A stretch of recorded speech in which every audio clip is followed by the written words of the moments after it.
વાલા વિદ્યાર્થી મિત્રો, ગણિતના આ ઓનલાઈન ક્લાસમાં આપનું સ્વાગત છે. આપણે ચેપ્ટર નંબર 6 વિકલિતના ઉપયોગોમાં ભણી રહ્યા છીએ. સ્વાધ્યાય 6.1 માં દાખલા નંબર 7 સુધી પ્રેક્ટિસ કરી હવે એક્ઝામ્પલ નંબર 8 આપણે જોવાનો છે. મિત્રો જરા ધ્યાનથી દાખલો નંબર 8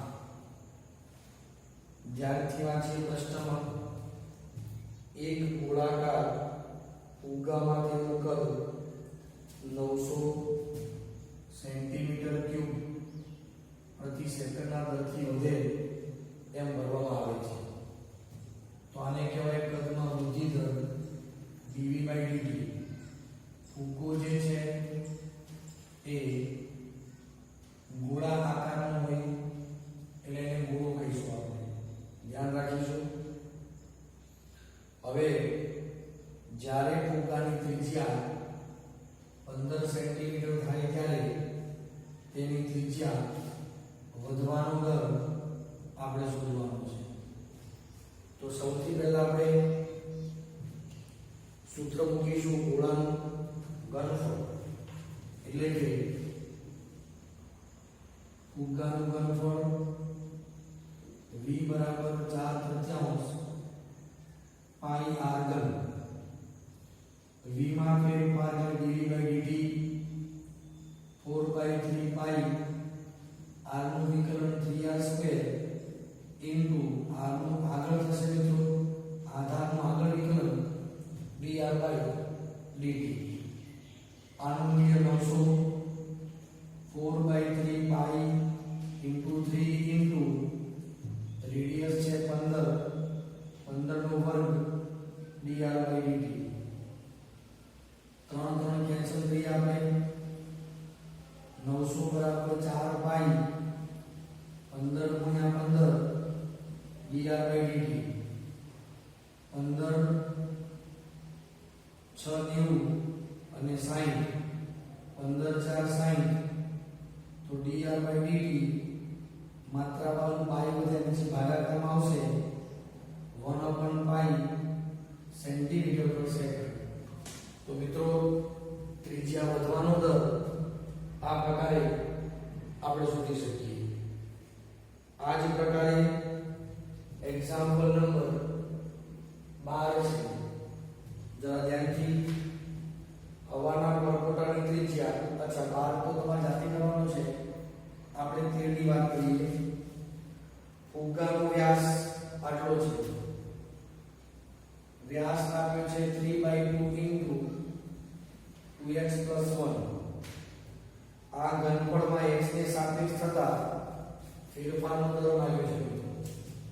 ધ્યાનથી ગોળાનું ઘનફળ v એટલે 4/3 પાઈ r નો ઘન. આ જ સૂત્ર, પરંતુ આપણી પાસે વ્યાસ છે ત્રિજ્યા એટલે વ્યાસ ભાગ્યા 2 એનો ઘન લેવાનો છે. 4π/3 ઇન્ટુ 2 નો ઘન 8 થશે મિત્રો. અને વ્યાસના સ્થાને 3/2 2x + 1 આકારનો ઘન થશે. 4 ને 8 થશે અહીંયા. π/3 ઇન્ટુ 2 3 ક્યુબ 27 2 ક્યુબ 8 2x + 1 એનો ઘન રહેશે. હજુ સુધી આપણે ખાલી v શોધ્યું છે મિત્રો. 3 × 9 = 27 થશે. હવે વિકલન કરીશું dv/dt એટલે 9 પાઈ ભાગ્યા 8 ગુણ્યા 2 16 એમ રહેશે. વિકલન કરતી વખતે ઘાતને આગળ લઈશું અને એક ઘાત ઓછી ઇન્ટુ હવે જે આધાર છે એનો આપણે આગળ વિકલન કરવાનું છે. પરંતુ રકમ એમ કહે છે કે ઘનફળનું x સાપેક્ષે વિકલન કરવાનું. તો 2x નું આગળ 2 થશે કારણ કે 1 નું તો 0 જ રહેવાનું છે મિત્રો. 2 8 16 થયા. 9 3 27 પાઈ ભાગ્યા 8 ઇન્ટુ 2x + 1 હોલ સ્ક્વેર. તો મિત્રો ગોળાનું જે ઘનફળ છે એના વધવાનો દર પણ કોની સાપેક્ષે x સાપેક્ષે આ પ્રકારે આપણને મળશે. બોલો ખ્યાલ આવી જશે. ચાલો દાખલો નંબર 10 પ્રશ્ન ધ્યાનથી જોઈએ. 5 મીટર લાંબી નિસરણી દિવાલ એક ટેકવેલી છે. તો અહીંયા દિવાલ આવશે, અહીંયા જમીન આવશે અને આ નિસરણી આવશે, જેની લંબાઈ 5 મીટર જે ફિક્સ રહેશે. એમાં કદી પણ બદલાવ આવશે નહીં. આ જે છેડો છે એને આપણે x કહી દઈએ અને આ કાટકોણ ત્રિકોણ બની ગયું મિત્રો, જેમાં આપણને ખ્યાલ આવી જાય છે. CD નો નીચેનો છેડો જમીન પર 2 સેન્ટીમીટર પર સેકન્ડના દરથી આ છેડો આમ જશે 2 સેન્ટીમીટર પર સેકન્ડ, એટલે આનું નામ dx/dt કહેવાય. ધ્યાન રાખો આ મીટરમાં છે, સેન્ટીમીટરમાં છે, એટલે આપણે એને કન્વર્ટ કરીએ 100 વડે ભાગીશું. હવે ધ્યાન રાખજો, જો CD નો આ છેડો આમ થશે તો ઉપરનો છેડો સ્વાભાવિકપણે નીચે આવશે, એ આપણે જાણીએ છીએ. તો જ્યારે CD નો નીચેનો છેડો દિવાલથી 4 મીટર દૂર હોય ત્યારે નિસરણીની ઊંચાઈ કેટલી ઝડપથી ઘટે છે, એટલે કે આપણે મિત્રો dy/dt શોધવાનું છે. તો અહીં જોઈ શકાય છે આપણી પાસે કાટકોણ ત્રિકોણ છે. કાટકોણ ત્રિકોણની અંદર x² + y²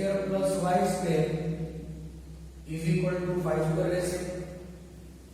વિકલન કરવા પહેલા આમાંથી આપણે y શોધીશું, કારણ કે x આપણી પાસે 4 છે અને આ 5 નો વર્ગ છે.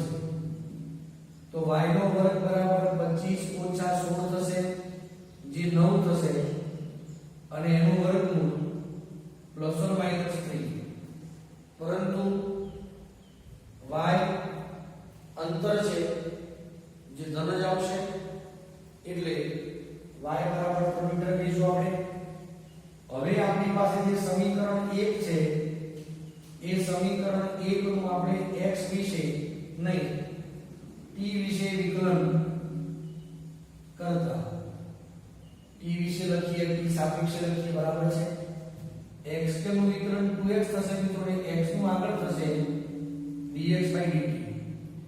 y નું મિત્રો 2y થશે, પણ y નું આગળ થશે dy/dt, અને સામે 25 અચળ છે એનું 0. dy 2y /dt = -2x dx/dt.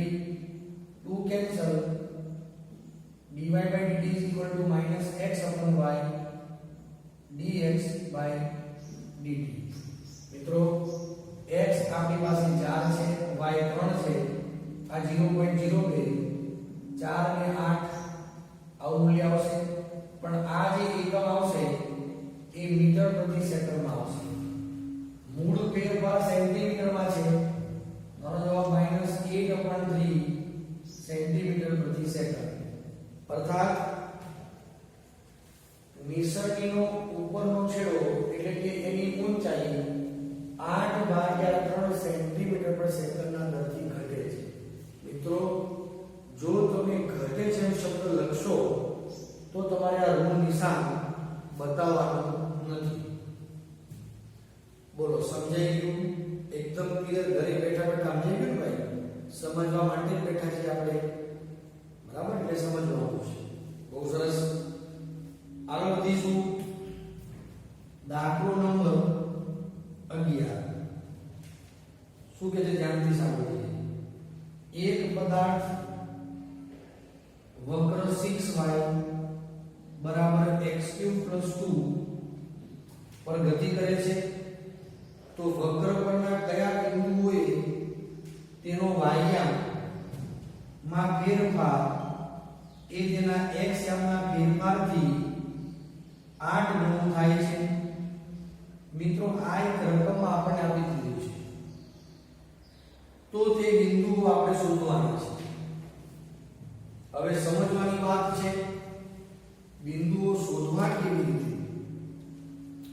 સૌથી પહેલા આપણે આવું સ્વરૂપ જોઈએ છે તો એ વિકલ્પ બતાવે છે તો સમીકરણ 1 નું t વિશે આપણે વિકલન કરવું 6 અચળ y નું dy by dt 3x² dx by dt અને બેનું 0 થશે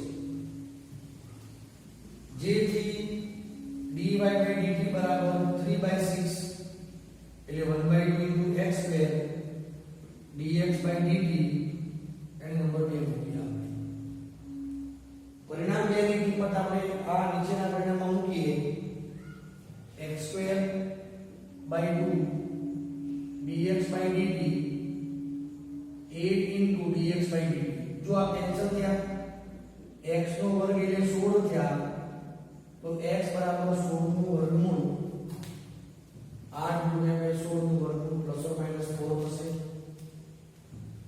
સમીકરણ 1 પરથી જો x બરાબર 4 છે તો y બરાબર ધ્યાનથી જુઓ 4 નો ઘન વત્તા 2 ભાગ્યા 6 આવશે 4 નો ઘન 64 વત્તા 2 66 ભાગ્યા 6 11 અને જો x બરાબર -4 હોય તો y બરાબર -4 નો ઘન વત્તા 2 ભાગ્યા 6 -64 વત્તા 2 -62 ભાગ્યા 6 -31 ભાગ્યા 3 થશે આમ માંગેલ બિંદુઓ વક્ર પરના તે બિંદુઓ x યામ 4 લઈએ તો y યામ 11 x યામ -4 લઈએ તો y યામ -31 ભાગ્યા 3 એવું થશે મિત્રો બોલો સમજાઈ ગઈ વાત તો આ ઉપરથી દાખલા નંબર મિત્રો 9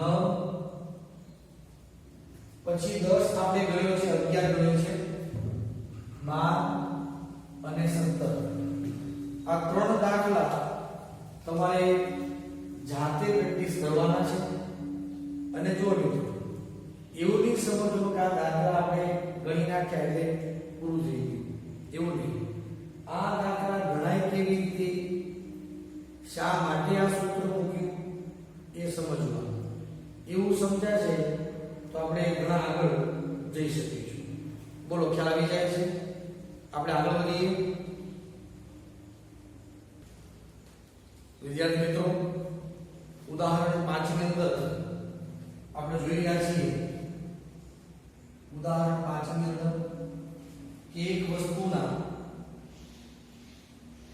x એકમના ઉત્પાદનનો ખર્ચ cx is equal to 0.005 x cube minus 0.02 x square plus 30x plus 5000 આ જે ખર્ચ છે કોઈ એક વસ્તુનો નથી x એકમનો ખર્ચ છે જ્યારે 3 એકમનું ઉત્પાદન કરવામાં આવે એટલે આપણે યાદ રાખીશું x બરાબર 3 એકમનું ઉત્પાદન કરવામાં આવે ત્યારે થતો સીમાંત ખર્ચ કેટલો તો અહીંયા આપણે એ સમજવાનું છે કે સીમાંત ખર્ચ શું છે મિત્રો એ ઉત્પાદનના કોઈપણ સ્તરે ઉત્પાદિત એકમની સંખ્યાની સાપેક્ષ થતા કુલ ખર્ચમાં થતા ફેરફારનો દર એટલે કે dc by dx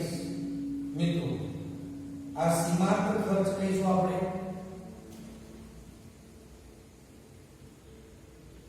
સીમાંત ખર્ચ તો 0.005 3x square 0.02 into 2x plus 30 0.05 x square 0.04x plus 30 પરંતુ x બરાબર 3 એકમ માટેનો સીમાંત ખર્ચ લેવો છે એટલે dc by dx x બરાબર 3 તો 0.015 3 નો વર્ગ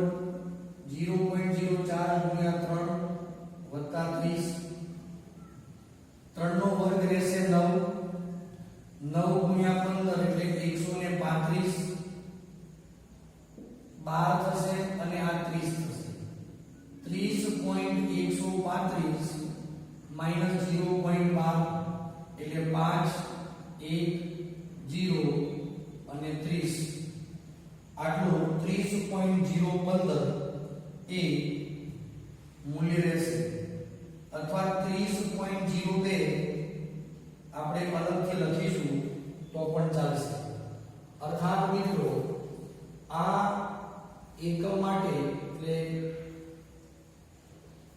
કંપની માટે ત્રણ વસ્તુના ઉત્પાદન સામે સીમાંત ખર્ચ લાગી શકે છે આપણને 30.02 રૂપિયા એ જ પ્રકારે ઉદાહરણ 6 ની અંદર વાત કરીએ આપણે મિત્રો ઉદાહરણ 6 માંગેલ વસ્તુના x એકમના વેચાણમાંથી થતી કુલ આવક એટલે રેવન્યુ અહીંયા આપેલી છે 3x² + 36x + 5 અહીંયા x બરાબર 5 થતા હોય ત્યારે સીમાંત આવક તો અહીંયા પણ સીમાંત આવક =dr/dx લેવું પડશે તો 3 * x² નું થશે 2x 36 અચળ ને x નું વિકલન 1 રહેશે હવે આ જે સીમાંત આવક છે એ કેટલા એકમ માટે ગણવાની છે તો x બરાબર 5 છે ત્યારે 3 × 2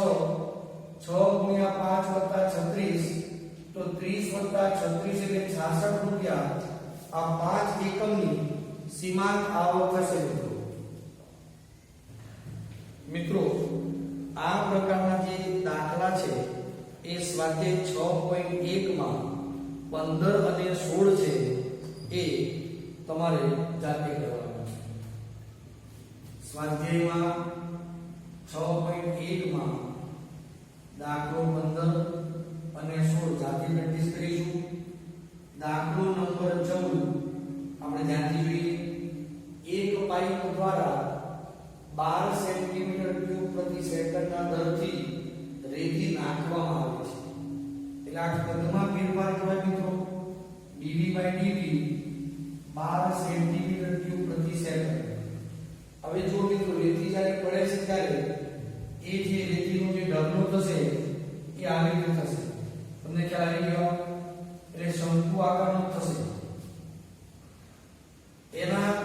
એની ઊંચાઈ હંમેશા પાયાની ત્રિજ્યા કરતા 1/6 ગણી રહે છે એટલે કે આપણે 6 રહે છે જ્યારે એની ઊંચાઈ 4 સેન્ટીમીટર હોય ત્યારે એની ઊંચાઈ વધવાનો દર આપણે શોધવાનો છે એક વાત તમે ધ્યાન રાખજો મિત્રો આખા પદમાં કોઈ પણ જગ્યાએ ત્રિજ્યાનો ઉલ્લેખ નથી અહીંયા છે સંબંધમાં છે પણ કે ત્રિજ્યાનો ઉલ્લેખ નથી તો સૌપ્રથમ શંકુ આકારના ઢગલાનું કદ v બરાબર 1/3 પાઈ r²h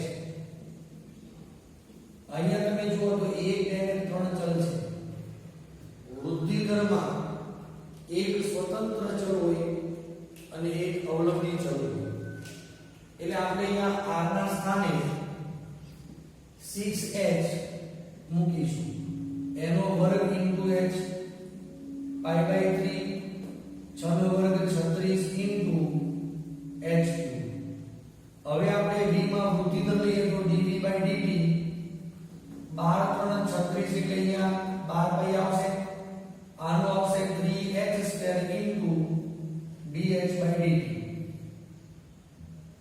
આ મૂલ્ય આપ્યું છે 12 પાઈ * 3 h બરાબર લેવાના છે આપણે 4 નો વર્ગ dh/dt 12 પાઈ કેન્સલ થઈ ગયા તો dh/dt લઈ જવાનો બાજુ પણ લખી આપણે આ બાજુ 4 નો વર્ગ 16 × 3 એટલે 1/48 પાઈ સેન્ટીમીટર પ્રતિ સેકન્ડ અર્થાત આ જે ઢગલો છે એની ઊંચાઈ પણ આ જ દરથી વધશે એમ કહી શકાય બોલો ખ્યાલ આવી જાય ખૂબ જ સારો સવાલ છે તમારે અહીંયા ધ્યાન આપવાનું છે જો h ના સ્થાને r/6 થી મૂકવાનું કેમ કે